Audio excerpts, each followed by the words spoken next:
भागवत भगवान की जय हो। नैमिषे अनमिषक्षेत्रे ऋषयः शौनकादयः सत्रं स्वर्गाय लोकाय सहस्रं सममासत। आज नैमिषारण्य क्षेत्र में ऋषयः शौनकादयः, ऋषियों के सम्मुख बैठ करके आज देखो सूत जी महाराज सुंदर रूप से ही आसन पर बैठे हैं। यहाँ ऐसा बताते हुए कहते हैं भगवान व्यास, सत्कृतम सुतमासीनम। आसन व्यासासन आज सूत जी को मिला है नैमिषारण्य क्षेत्र में। तो बड़े बड़े जो ऋषियों हैं, ये जो शौनक आदि ऋषि, ये सब भगवान के परम भक्त हैं, बड़े ज्ञानी भक्त हैं। पर ये सब सत्रम स्वर्गाय लोकाय सहस्रम सममासत, एक सत्र का दीक्षा लिए हैं। 1000 साल में पूरा होने वाला सत्र का दीक्षा लिए हैं। और वो दीक्षा का महिमा क्या है? कहते हैं यहाँ यज्ञ के लिए ही वो लोग बैठे हैं। और यज्ञ करने के बाद जो शाम की समय कुछ मिलता है, उस समय में पुराणों की श्रवण करने के लिए यहाँ आज शौनक ऋषियों ने सब बैठे हैं। वो जो कर्म किए करते हैं शौनक ऋषि नैमिषारण्य में, उनका कर्म को पारिप्लव कर्म कहते हैं। यज्ञ तो प्रधान है, पर पुराण सुनना उनका गौण कर्म है, इसलिए पारिप्लव कर्म कहा गया है। और एक दिन ऐसा हुआ, सूत जी बैठ गए तो प्रातर्हुताग्नयः। यज्ञ अगर कोई करे तो पंडित लोग जानते होंगे यहाँ, तो यज्ञ करे तो कम से कम देव पूजन करना पड़ता है, हवन करना पड़ता है। ऐसे तो समय महाराज 4, 5, 6 शाम हो जाते हैं यज्ञ समापन करने का। पर यहाँ कहते हैं भगवान व्यास, प्रातर्हुताग्नयः, सुबह सुबह 5 बजे सूर्य उदय नहीं हुआ और यज्ञ का पूर्णाहुति कर दिए। बोलो भक्त वत्सल भगवान की जय। क्यों इतना तुरंत, क्यों इतना शीघ्रता क्यों? तो कहते हैं देखो यज्ञ कर करके ही हम धुआं ही हो गया है। कितना यज्ञ करें, कितना घी डालें हवन कुंड में। अभी जो यज्ञ करेंगे ना, एक ज्ञान यज्ञ ही हमारे सम्मुखीन प्रकट होना चाहिए। और उसी आशा से बैठ करके ये सब भागवत सुनने के लिए बैठ गए और सूत जी को प्रश्न करते हैं। यहाँ प्रश्न जो ऐसा सुंदर प्रश्न है पहला अध्याय में कि देखो सूत महामुनि, यानी वेद विदाम श्रेष्ठो भगवान बादरायणः अन्ये च मुनयः सूत परावर विदो विदुः। हे सूत जी, आप बड़े विद्वान हैं और भगवान व्यास के पास जितना ज्ञान है आपके पास भी वही ज्ञान है, क्योंकि गुरु परंपरा के माध्यम से आपको भी वही ज्ञान ही आपके सम्मुख है। तो इसीलिए हमारे सम्मुखीन आप बैठे हैं, हम आपको कुछ प्रश्न करना चाहते हैं। कितना प्रश्न करोगे? तो सूत जी को कहते हैं शौनक ऋषि, ज़्यादा नहीं 6 प्रश्न करेंगे, इसको 6 प्रश्न कहते हैं। तो 6 प्रश्न करेंगे पहला अध्याय में। तो पहला प्रश्न करते हैं, तत्र तत्रांजसायुष्मन् भवतां यद् विनिश्चितं पुंसामेकान्ततः श्रेयः तन्नः संसितुमर्हसि। हे सूत जी, आप हमारा पहला प्रश्न का उत्तर दीजिए कि जीव का परम श्रेय, जीव का परम कल्याण किसमें है, वही हमको पहले आप बताइए।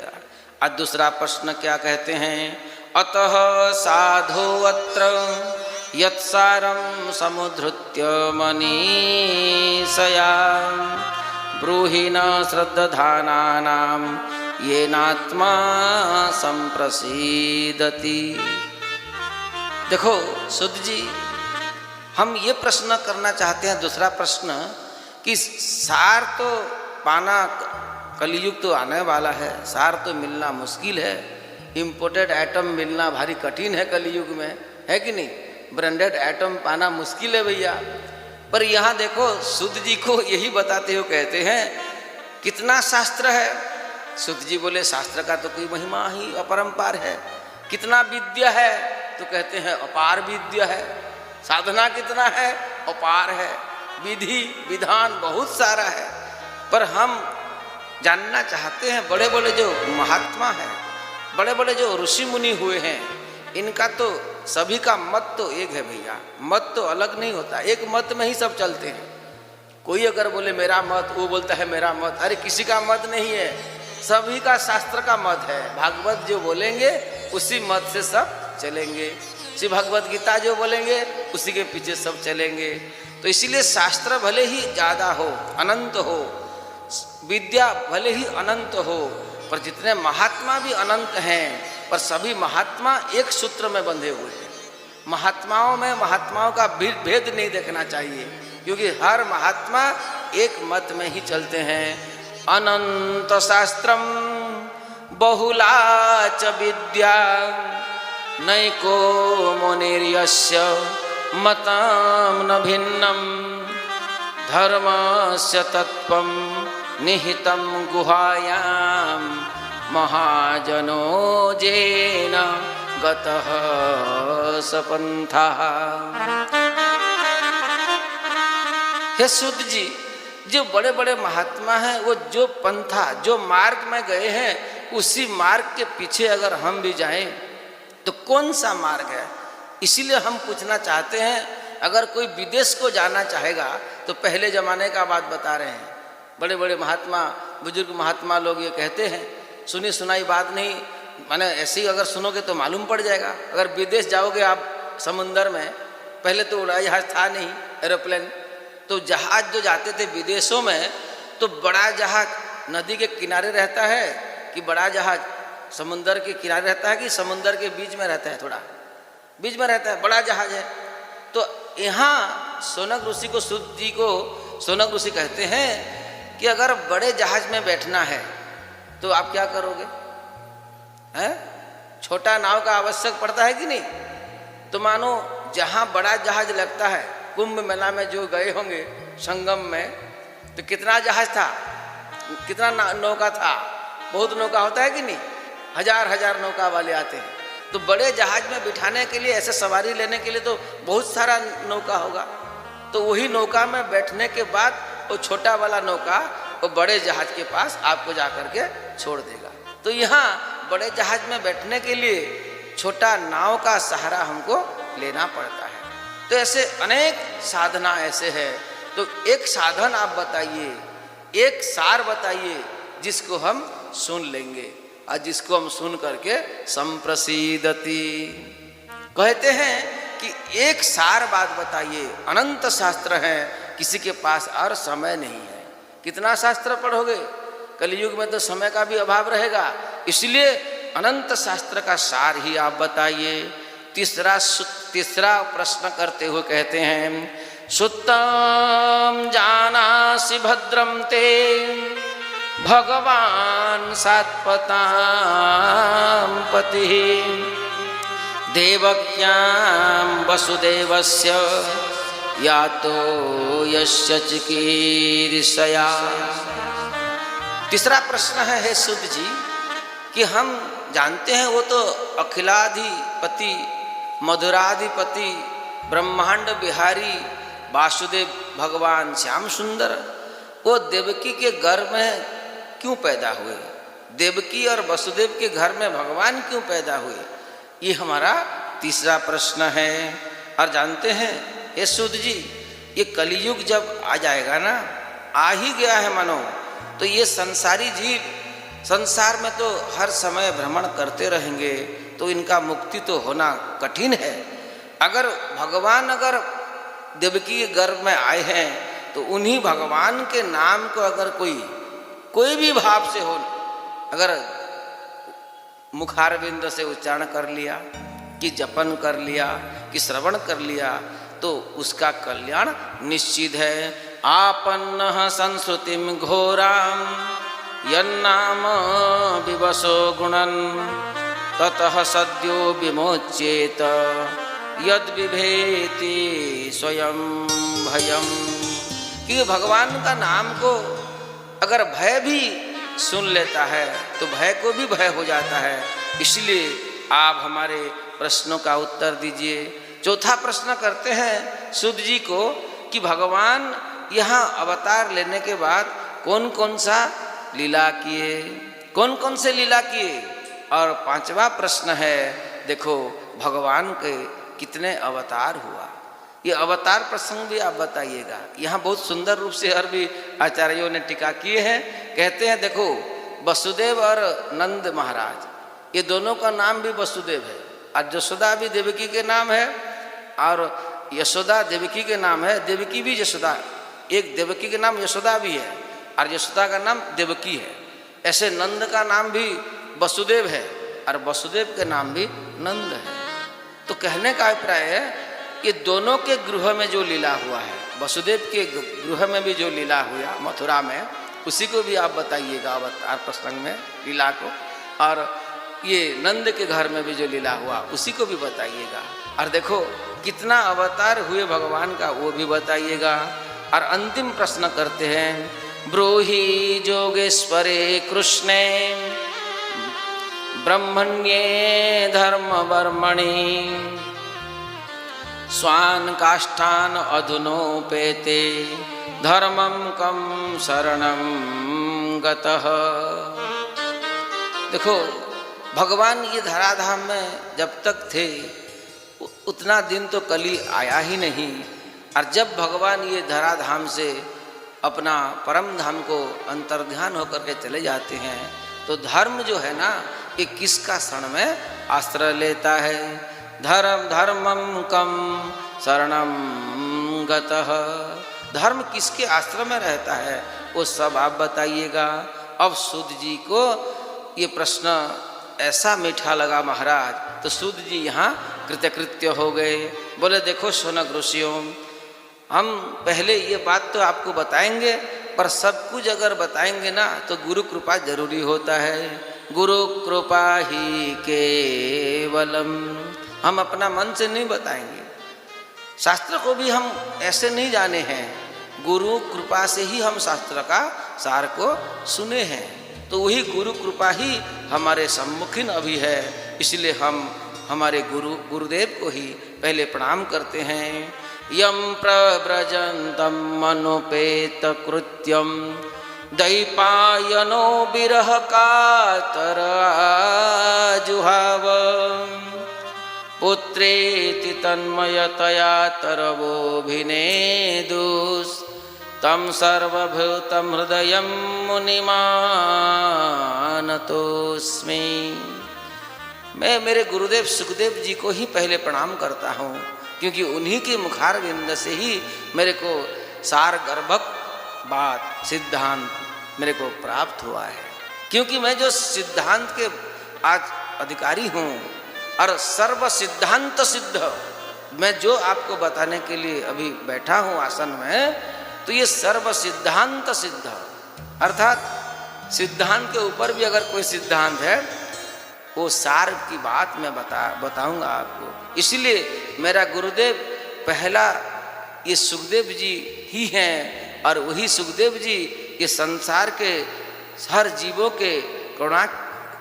के कल्याण के लिए करुणा करते हुए ही वही सार साधन को बताए हैं। संसारी जीव कैसे उद्धार पाएगा, कैसे मुक्त हो जाएगा, उसी का विधान को मेरे गुरुदेव ने बताए हैं। श्री कृष्ण गोविंद हरे मुरारे हे नाथ नारायण वासुदेव। श्री कृष्ण गोविंद हरे मुरारे हे नाथ नारायण वासुदेव।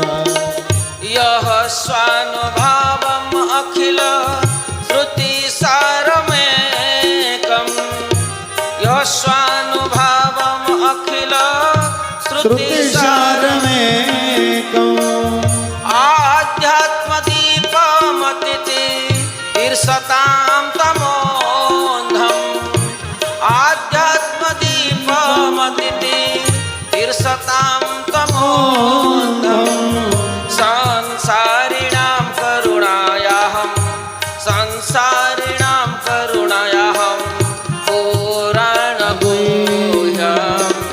तं व्यासशृणुमुपयामि गुरुमुनीना तं व्यासशृणुमुपयामि गुरुमुनीना।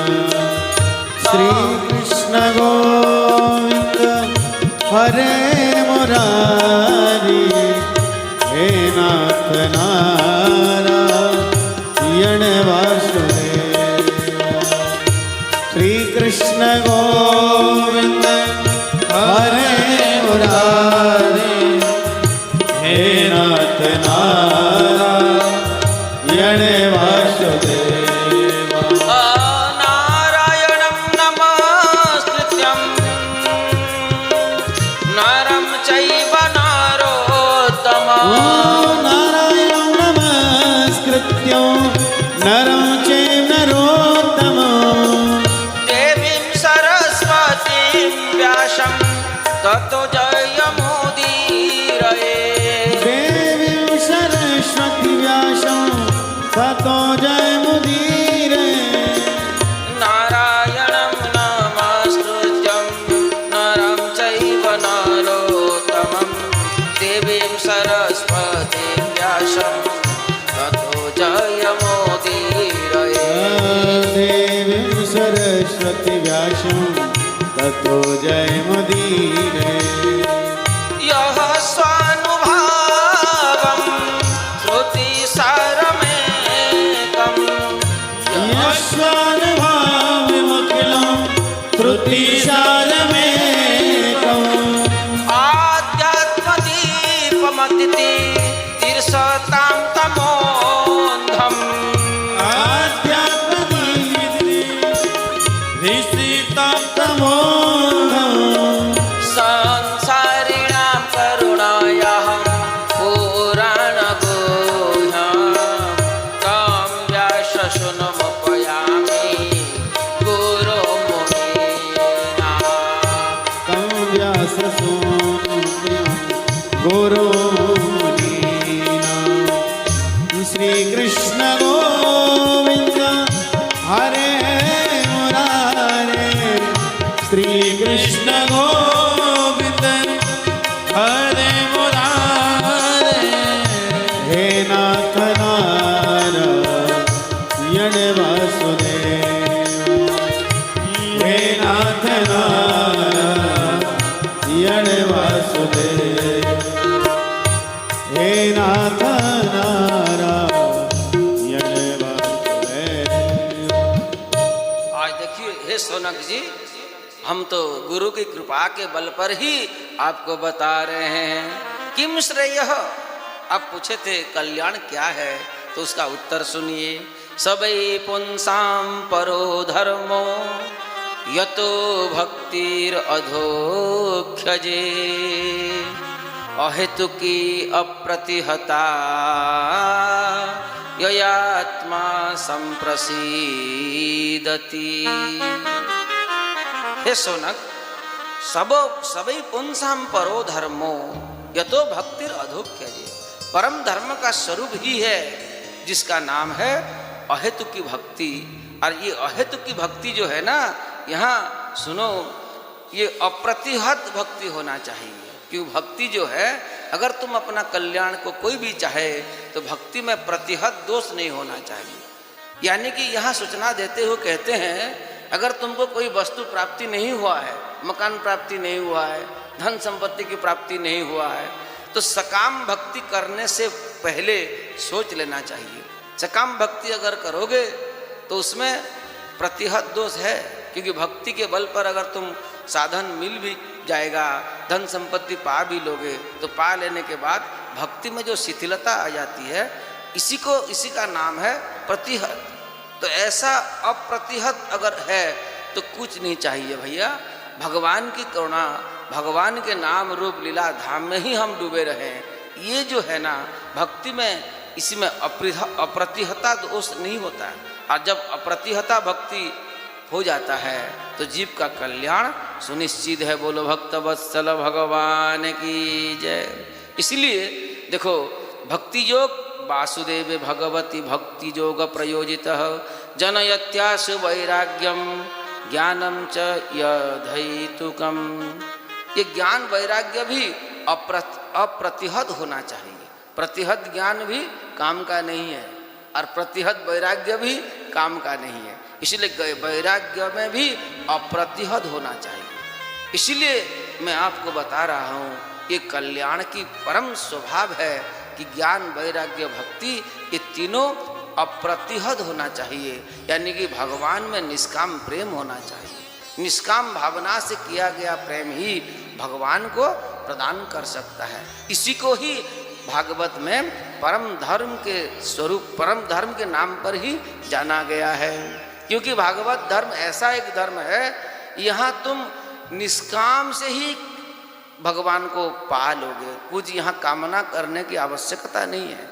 पर भागवत ऐसा एक चीज है अकाम सर्व कामो वा मुख्य काम उदारधि तीव्रेण भक्ति योगेन ययेतम पुरुषम परम। वही परम पुरुष श्याम सुंदर को भगवान को कोई भी किसी भाव से किसी प्रयोजन से भी अगर ढूंढेगा तो भगवान को प्राप्त करेगा। पर यहाँ देखो कहते हैं भगवान की अगर प्रेम चाहिए भगवान के घर चाहिए भगवान के धाम चाहिए तो यहाँ अप्रतिहत भक्ति अप्रतिहत ज्ञान और अप्रतिहत वैराग्य की आवश्यकता है। बोलो भक्त वत्सल भगवान की जय। वही भगवान को तीन रूप से बड़े बड़े संत मानते हैं। वदन्ति तत्तत्त्वविदः तत्त्वं यज्ञानमद्वयं ब्रह्मेति परमात्मेति भगवानेति शब्दते। जो भक्त होते हैं उन्हीं परम पुरुष को भगवान कहते हैं। जो तपस्वी होते हैं जो मुनि होते हैं उन्हीं को परमात्मा के रूप से मानते हैं। और जो ज्ञानी होते हैं जो ब्रह्म के जो विशारद होते हैं वही परमात्मा भगवान को ब्रह्म के रूप में मानते हैं। इसलिए तीन नाम है तीन स्तर है। वो ज्ञान भक्ति और वैराग्य जैसा है ऐसे ही भगवान परमात्मा और ब्रह्म ये एक स्वरूप है। इसलिए तुम एक काम करो तुम लोग सब बैठ जाओ नैमिषारण्य वाले। और ये क्या करना चाहिए शास्त्र का सार मैं आपको बता रहा हूँ। शृण्वताम स्वकथा कृष्ण पुण्य श्रवण कीर्तन हृद्यन्तस्तु ह्यभद्राणि विधुनोति सुरोत्सताम। कृष्ण कथा श्रवण करना ही शास्त्र का सार है। और जो भी कृष्ण कथा श्रवण करे तो उसका हृदय हर समय में भरा रहता है हरा भरा रहता है और निश्चित रूप से कल्याण होगा। ये दूसरा प्रश्न का उत्तर है। और तीसरा प्रश्न यहाँ सूत जी बोले कि देखो भैया हम तुमको देवकी के गर्भ से जब भगवान पैदा होंगे और जब गोकुल जाएंगे ब्रजम एधितार्थ जब ब्रज को जाएंगे तब ब्रज में क्या अर्थ भगवान का साधन हुआ उसी को हम 10वां स्कंद में आपको मैं बताऊंगा। क्योंकि अभी वो प्रसंग नहीं है। तीसरा प्रश्न को मैं यहाँ अंतर्हित करता हूँ। बोलो भक्त वत्सल भगवान की जय। तो भगवान का कितना जो लीला हुआ वो भी मैं आपको ब्रज लीला मथुरा लीला बाद में ही बताऊंगा। अभी 5वां प्रश्न जो है उसको मैं बता रहा हूँ आपको सुनो।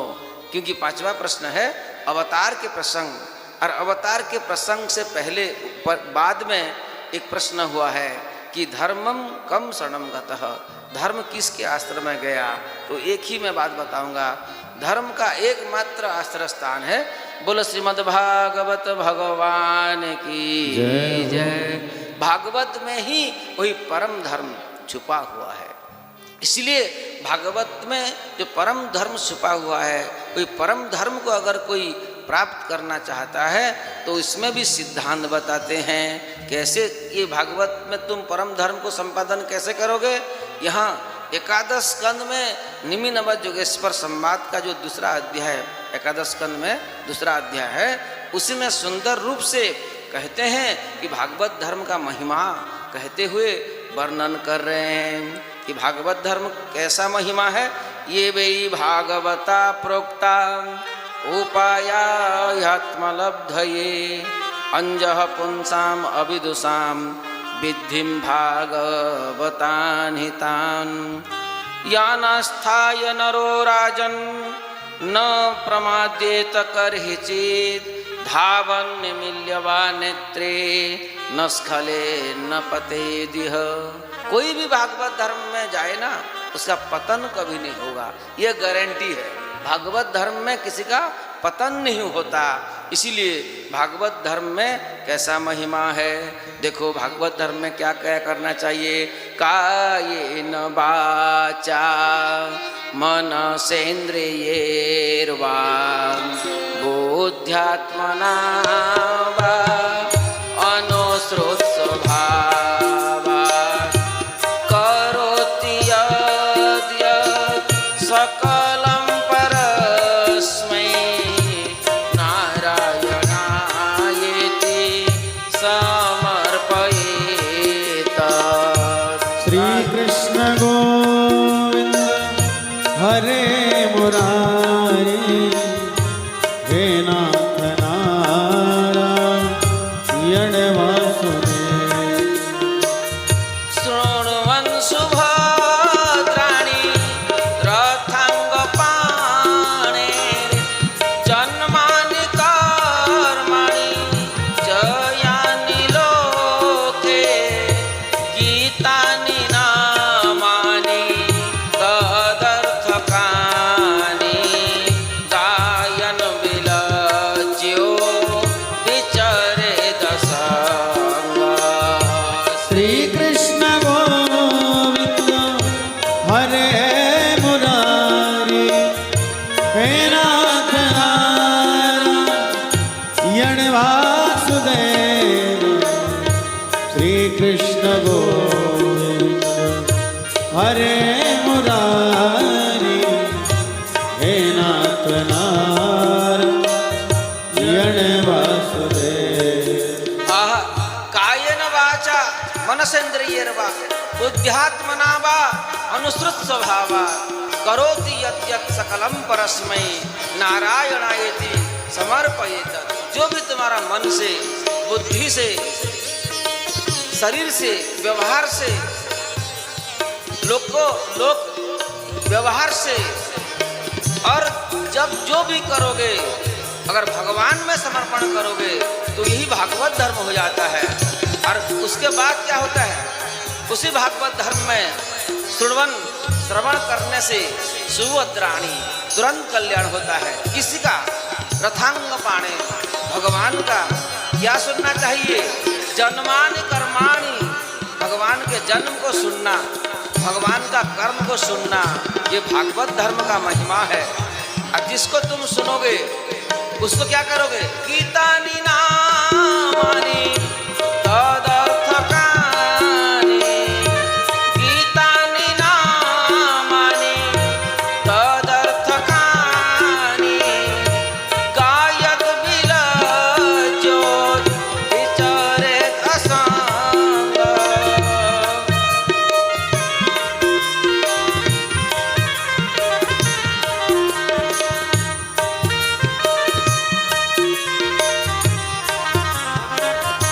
और फिर क्या होता है, जब भगवान के नाम को गाओगे, उसका भगवान के भजन गाओगे, तो यहाँ कहते हैं गायन विलज्यो विचरेत संगः। ये वृंदावन के गली गली में राधे नाम रटते चलो, राधा रामण नाम गाते चलो। और विलज्यो, कौन क्या बोलेगा उसका ध्यान नहीं रखना चाहिए, लोग व्यवहार से मुक्त हो जाना चाहिए। और विचरेत असंगः, हर समय असंग वृत्ति को धारण करके यहाँ भ्रमण करना चाहिए। और उसके बाद क्या होता है, जो भगवान का नाम प्रिय है, जिस नाम को तुम अपना जीवन में प्रिय मानते हो, जिस नाम को तुम अपना साधन में ही साध्य वस्तु के रूप में ग्रहण करते हो, उसी नाम को तुम क्या करोगे, एवं व्रत स्व प्रिय नाम कीर्त्या एवं व्रत स्व प्रिय नाम कीर्त्या जातानुरागो कृतचित्त उच्चैः असत्यथोरो दतिरोतिगाय दियोन्मादवनो यतिलोकवाय श्रीकृष्ण गोविन्द हरे मुरारी श्री कृष्ण गोविंद हरे मुरारी हे नाथ नारायण वासुदेवा हे नाथ नारायण वासुदेवा हे नाथ नारायण वासुदेवा हे नाथ नारायण वासुदेव हे नाथ नारायण वासुदेव। और देखिए यहाँ एक बढ़िया बात है, सुंदर रूप से कहते हैं, ये देखो भैया, जब तुम्हारा चित्त उच्च स्थिति में चला जाता है, राग तुमको प्राप्त हो गया है, तो यहाँ कभी कभी हंसते रहोगे, कभी कभी रोते भी रहोगे। और जब हंसते रोते ये वृंदावन धाम में घूमोगे तो हर गली गली में जित देखो तित लाल, जहाँ देखो तुम श्याममयी बन जाओगे। श्याममय ही वृंदावन है। आकाश को देखो तो वो आकाश में भी तुमको श्याम सुंदर दिखेंगे, जमुना को देखो तो वहाँ भी तुमको सब दिखेंगे, और हर पहाड़ वन हर जगह तुमको भगवान दिखाई देने लगेंगे। अब खम्बायुमग्निं सलिलं महीं च ज्योतिषि सत्पानिं दिशो द्रुमादीन् सरित्समुद्रां च हरे शरीरं यत्किञ्च भूतं प्रणमेदनान्यं यत्किञ्च भूतं प्रणमेदनान्यं सिया राममय सब जग जानी। सिया राम मैं सब जग जानी, करहु प्रणाम जो जोग पानी। ओ करहु प्रणाम जो जोग पानी, करहु प्रणाम, करहु प्रणाम, करहु प्रणाम गौरे जोग पानी। आज सुध जी कहते हैं, जब तुम भागवत धर्म में आओगे, भागवत में ही तो धर्म आश्रय लिया हुआ है, इसलिए परम धर्म का स्वरूप बताते हुए कहते हैं, तुम अगर भागवत धर्म पालन करोगे तो तुमको भगवान कहाँ नहीं दिखेंगे। जित देखो तित लाल, मेरे तो गिरधर गोपाल। खम्बायुमग्निं सलिलं महीं च ज्योतिषि सत्पानि दिशो द्रुमादीन् सरित् समुद्रांच हरे शरीरम यत्किंच भूतम प्रणमेद अनन्यम। हर जगह तुम जहाँ देखो भगवान मिलेंगे, तो उसी समय में अपने आप हाथ जोड़ जाएगा और सिया राम मैं सब जगह जानी, करहु प्रणाम जोरी जुग पानी। इसलिए हे सोनक कुमारो, सुनो भगवान का अवतार का प्रसंग। अवतार कितने हुए हैं? तो असंख्येय अवतारा अवतारा ह्यसंख्येया।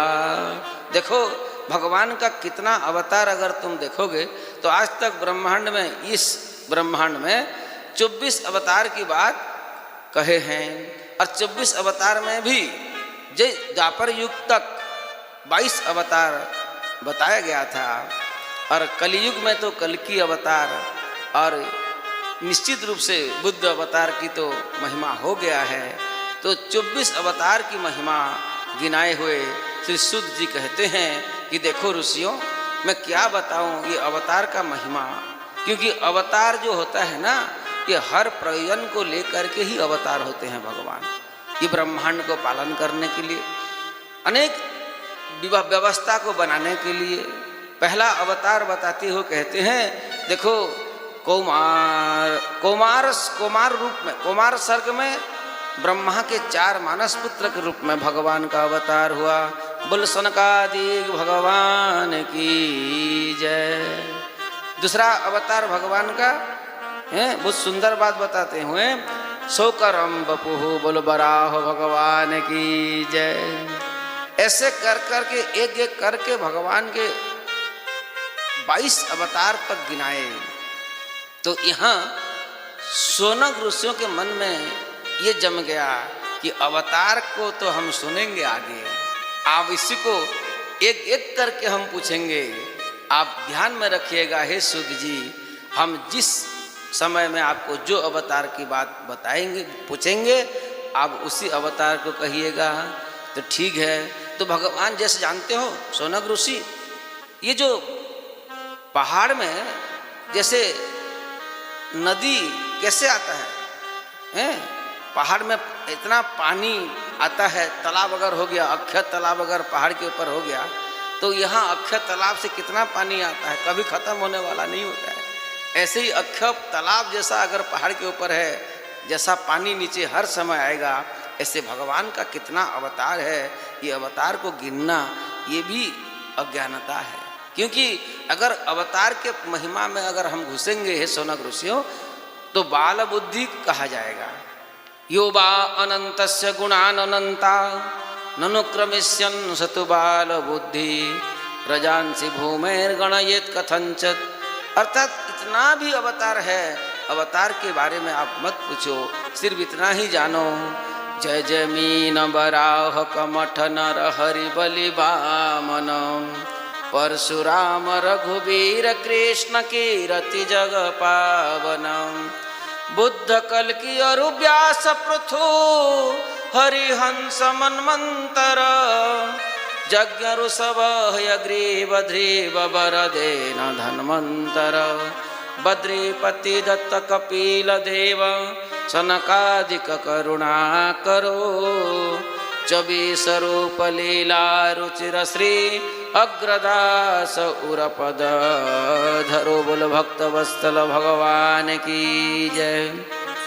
हे शौनक ऋषि, अब मैं आप लोग को यथामति यथाधितम के अनुसार ये भागवत का स्वरूप को, भागवत के कथा को मैं आगे ले जा रहा हूँ। एक बार सुनो।